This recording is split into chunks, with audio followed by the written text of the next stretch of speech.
Crowd strike లో Marvel వల్ల ప్రపంచవ్యాప్తంగా మైక్రోసాఫ్ట్ సేవలు స్తంభించిన విషయం తెలిసిందే. ఈ నేపథ్యంలో ఆ సంస్థ రికవరీ టూల్ ను రిలీజ్ చేసింది. విన్పిఈ టూల్ ను రిలీజ్ చేసినట్లు మైక్రోసాఫ్ట్ సంస్థ వెల్లడించింది. క్రౌడ్ స్ట్రైక్ మాల్వేర్ వల్ల ప్రభావానికి లోనైన యూజర్లు కొత్తగా రిలీజ్ చేసిన విన్పిఈ టూల్ ను వాడవచ్చని మైక్రోసాఫ్ట్ సంస్థ తెలిపింది. క్రౌడ్ స్ట్రైక్ బగ్ వల్ల ప్రపంచవ్యాప్తంగా సుమారు 85 లక్షల కంప్యూటర్లు తీవ్ర ఇబ్బందులు ఎదుర్కొన్నాయి. దీంతో ప్రపంచవ్యాప్తంగా విమాన, బ్యాంకు, వైద్య సేవల్లో అంతరాయం ఏర్పడింది.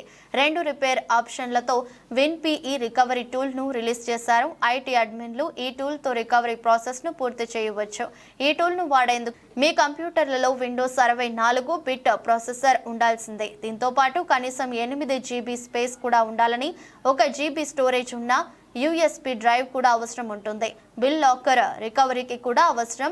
USBలో ఉన్న డేటా మొత్తం వెళ్లి ఆటోమేటిక్గా సిస్టమ్ FAT32కు ఫార్మాట్ అవుతుంది.